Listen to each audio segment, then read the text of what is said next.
नमस्कार दोस्तों, मेरा नाम अजय प्रताप और स्वागत है सभी का इस वीडियो में, जहाँ पे मैं डिस्कस करने जा रहा हूँ लिंक रिएक्शन और क्रेब्स साइकिल के बारे में। जैसा कि गाइस मेरी लास्ट वीडियो में मैंने ग्लाइकोलाइसिस कवर कर दिया था। अब लिंक रिएक्शन और क्रेब्स साइकिल को मैं इस वीडियो में कवर कर दूंगा। लिंक रिएक्शन बहुत छोटा टॉपिक है, क्रेब्स साइकिल को थोड़ा सा हम एलैबोरेटली पढ़ेंगे।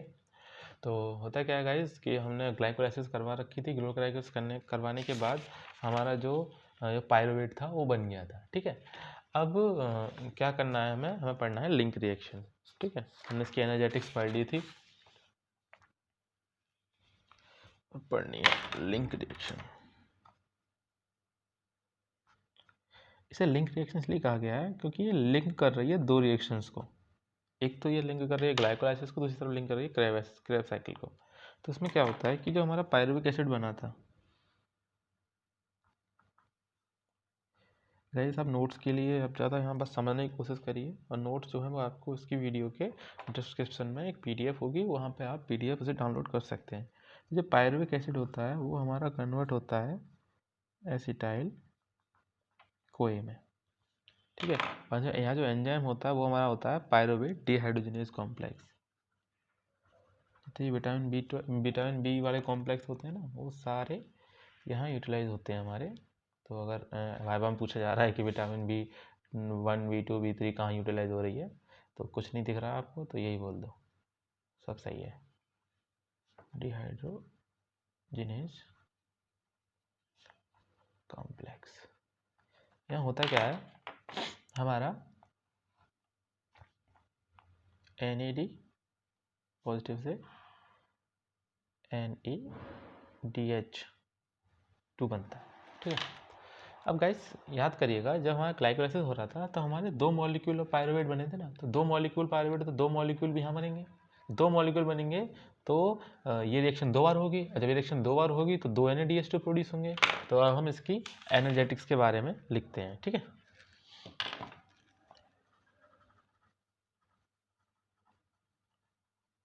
एनर्जेटिक्स के बारे में, इसके एनर्जेटिक्स में क्या था आपका, एक पायरुविक एसिड को एक एसिटाइल कोए में कन्वर्ट करने के लिए कितना NADH2 प्रोड्यूस हो रहा है, 1। तो टोटल NADH2 कितना प्रोड्यूस हो जाएगा, 2 NADH2। 2 NADH2 मतलब हो गया 2 इंटू 2.5 ATP, यानी इसका मतलब हो गया 5 ATP। यानी जो हमारी लिंक रिएक्शन है उसमें जो ATP प्रोड्यूस होते हैं वो हमारे होते हैं 5 ATP। ठीक है, अब हम बात करते हैं हमारी सिट्रिक एसिड साइकिल यानी क्रेब्स साइकिल।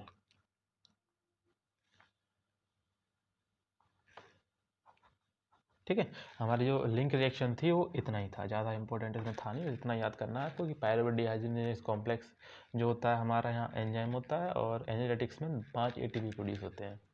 अब सिट्रिक एसिड साइकिल को हम क्रेब्स साइकिल को हम दूसरा नाम भी कहते हैं citric acid cycle. Citric acid cycle, और इसे हम क्या कहते हैं, ट्राई कार्बोक्सिलिक एसिड साइकिल भी कहते हैं। ठीक है, और जो होता है हमारा एक कॉमन ऑक्सीडेटिव पाथवे होता है कार्बोहाइड्रेट, फैट और अमीनो एसिड के लिए। मैंने आपको पहले बता चुका था जब स्टार्टिंग में इंट्रोडक्शन टू मेटाबॉलिज्म किया था मैंने। Common oxidative pathway for lipid, carbohydrate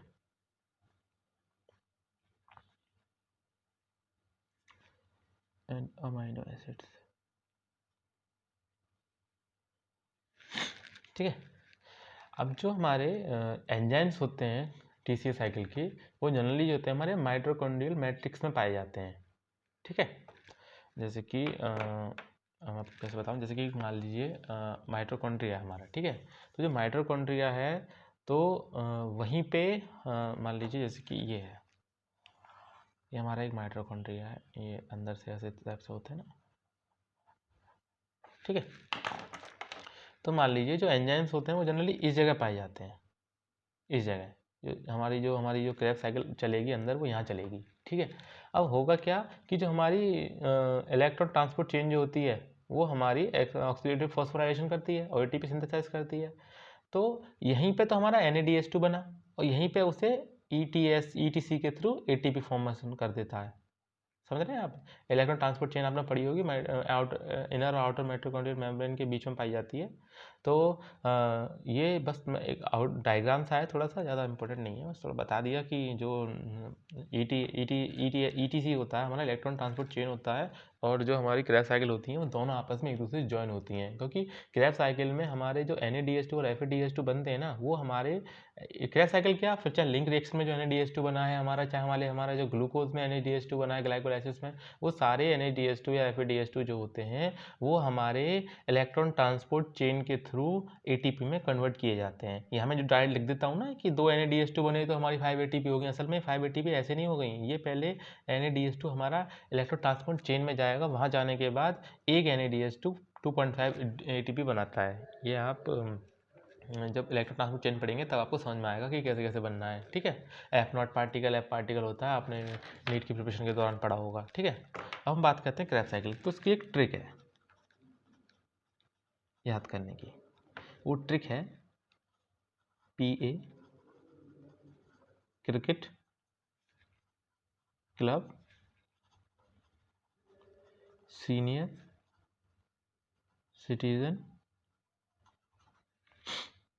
citizen फ्यूमाओ, ठीक है। तो उसमें जो हमारा है वो है हमारा PA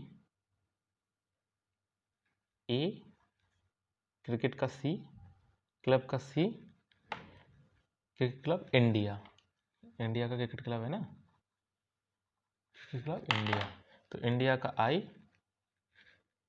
cricket club India, OK senior citizen, OK senior citizen फ्यूमाओ, ठीक है। 1 2 3 4 5 6 7 8 9 10 11 चीज़ें हैं, ठीक है। अब ये भी एक तरह से 10 स्टेप की प्रोसेस है हमारी, ठीक है। ये साइकिल जो ये भी हमारी 10 स्टेप की है, तो हम स्टार्ट करते हैं, ठीक है। ये PA cricket club senior citizen फ्यूमाओ याद रखना है आपको। उसके बाद ये सब कुछ हो जाएगा हमारा, बहुत आसानी से लगेगा आपको कि बहुत मतलब एकदम पानी की तरह निपटेगा।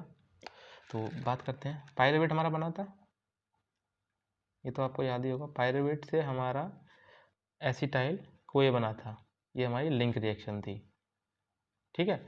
एसिटाइल कोए के बाद हमारा जो बनेगा वो हमारा बनेगा सिट्रेट, सिट्रेट के बाद जो बनेगा हमारा वो बनेगा सिस एकोनिटेट, सिस एकोनिटेट के बाद जो बनेगा वो बनेगा हमारा आइसोसिट्रेट,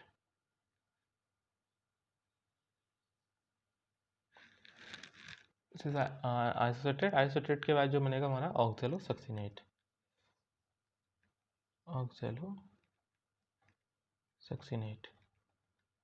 ऑक्सैलोसक्सिनेट के बाद जो बनेगा वो हमारा बनेगा अल्फा कीटो ग्लूटारेट।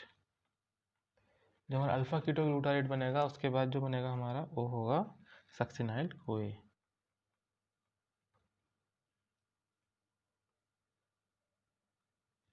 सक्सिनाइल कोए के बाद बनेगा हमारा सक्सिनेट,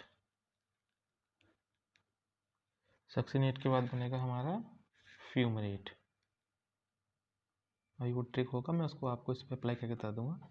फ्यूमरेट के बाद बनेगा हमारा ऑक्सैलो एसीटेट,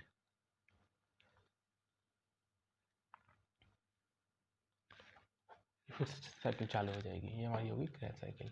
तो मैं इसको फ्रेम में ले आता हूँ। हाँ, अब हमारी थी कौन सी ट्रिक थी, PA cricket club India, OK कीटो में K, OK सीनियर सिटीजन को हम ऐसे स्टार्ट मान ले रहे हैं, senior citizen fumarate, sorry malate रह गया बीच में यार, सॉरी बीच में मैलेट भी है, ठीक है, मैलेट। तो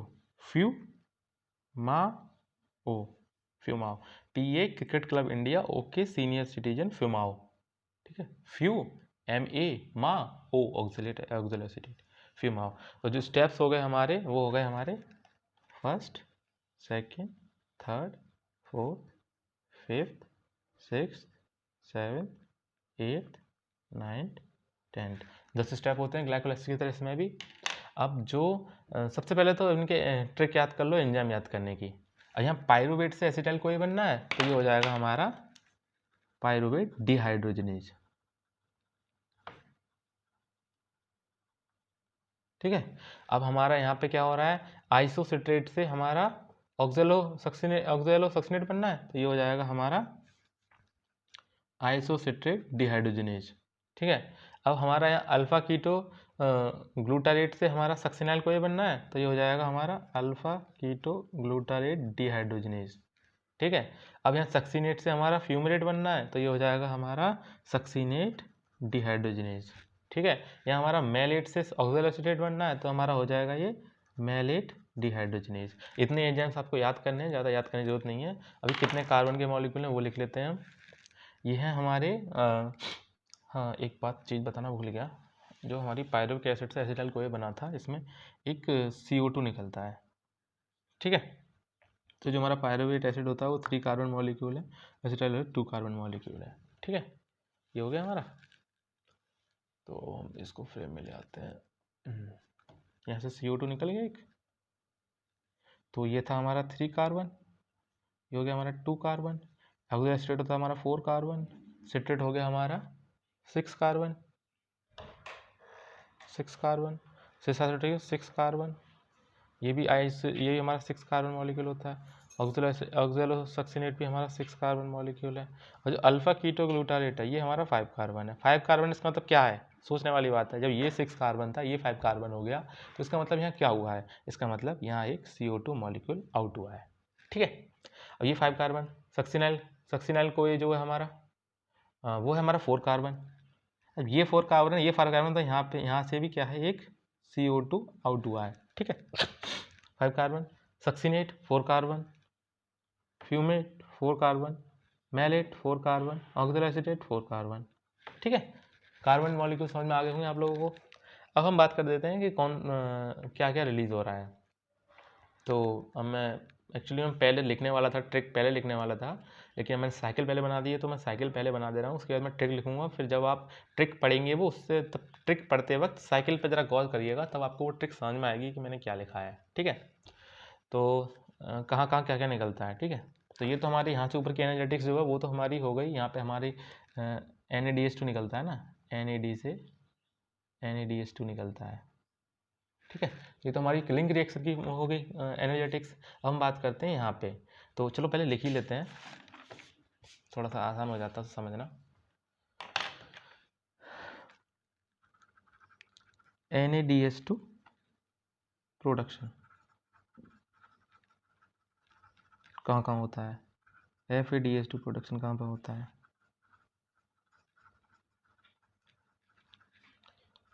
GTP प्रोडक्शन कहाँ पर होता है, और हमारा CO2 आउट कहाँ कहाँ होती है। CO2 आउट करने का तो सीधा सिंपल तरीका, जहाँ कार्बन मॉलिक्यूल कम हो रहा है वहीं समझ लो वहाँ एक CO2 मॉलिक्यूल आउट हो रहा है। तो ये इवन होता है 4 6 और 4 6 कितने होते हैं 10। तो 4 6 10 पे तो हमारी होती है NADH2। 8 पे सारी इवन वाली जो होती हैं उन पे रिलीज हो रही है ATP। तो 4 6 8 8 रह गया, तो 8 पे FADH2 हो गया। अब 7 पे जो होता है हमारा GTP होता है, और CO2 5 और 6 पे आउट होती है। अब देखते हैं, मैंने बताया था 4 6 10 पे NADH2 निकलता है। ठीक है। तो 4 कहाँ है, ये ना, यहाँ पे NADH2 निकलेगा, NAD पॉजिटिव से NADH2 4,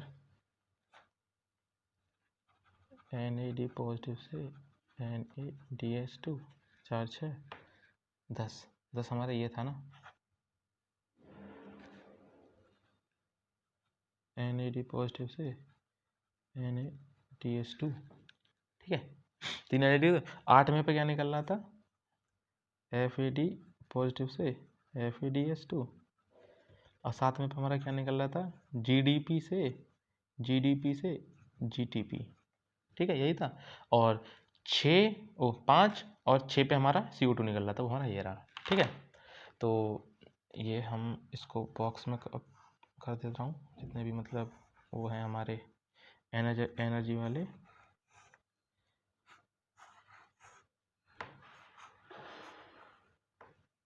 ठीक है, ये सही है, इतना ही है, एनर्जेटिक्स हो गया। अब हम बात करते हैं इसके एनर्जेटिक्स के बारे में।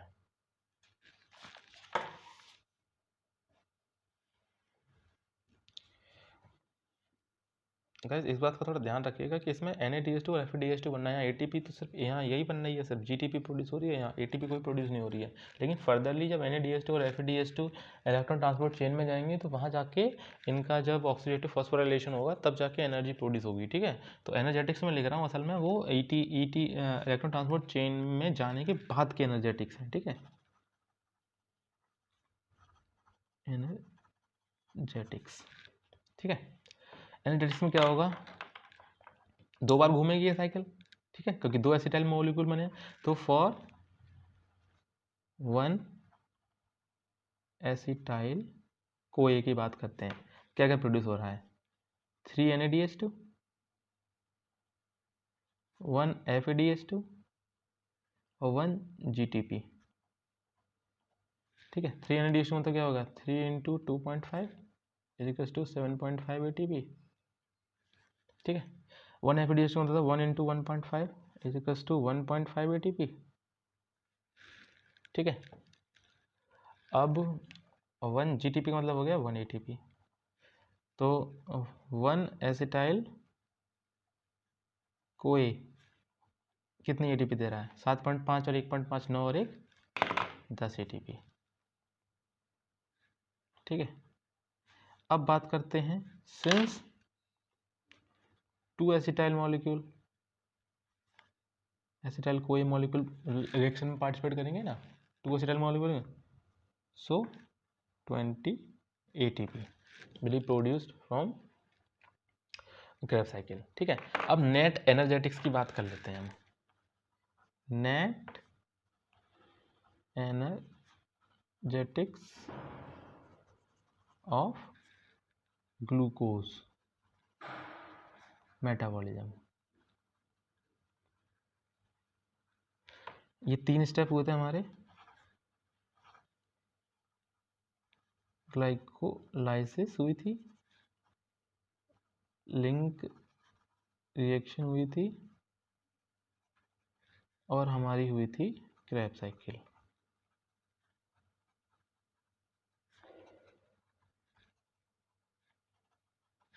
ठीक है, क्रेब्स साइकिल।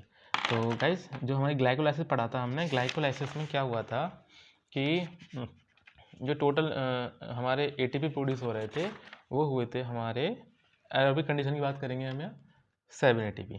ठीक है, 7 ATP प्रोड्यूस हुए थे, और जो हमारी लिंक रिएक्शन थी उसके जो प्रोड्यूस हुए थे ATP वो हुए थे हमारे 5 ATP। ठीक है गाइस, लिंक रिएक्शन में हमारे 5 ATP प्रोड्यूस हुए थे, और जो हमारी क्रेब्स साइकिल थी इसमें हमारे कितने 20 ATP। ठीक है, तो ग्लाइकोलाइसिस में हमारे हुए 7 ATP, लिंक रिएक्शन में हुए हमारे 5 ATP, और इसमें हुए हमारे 20 ATP। तो नेट 32 ATP आर प्रोड्यूस्ड। ठीक है, तो गाइज यहाँ पे होता है हमारा नॉर्मल, हमारा जो ग्लूकोज था उसका मेटाबॉलिज्म खत्म होता है कि हमने कैसे कैसे ग्लूकोज को पहले पायरुवेट में कन्वर्ट किया, पायरुवेट में कन्वर्ट एसिटाइल CoA में कन्वर्ट किया, एसिटाइल CoA में कन्वर्ट करने के बाद उसको हम सिट्रिक एसिड साइकिल में ले गए, सिट्रिक एसिड साइकिल में हमने कवर किया, इसको हमने कह दिया क्रेब्स साइकिल। ये हमारी है क्रेब्स साइकिल, तो क्रेब्स साइकिल हो गई हमारी। और फिर उसके बाद हमने जो है नेट एनर्जेटिक्स निकाला, तो 32 ATP प्रोड्यूस हुए एक ग्लूकोज मॉलिक्यूल से। ठीक है, तो भाई इतना ही था इसमें। होप आपको ये वीडियो पसंद आई हो, और अगर ये वीडियो अच्छी लगी हो तो please like share and subscribe. Thank you so much.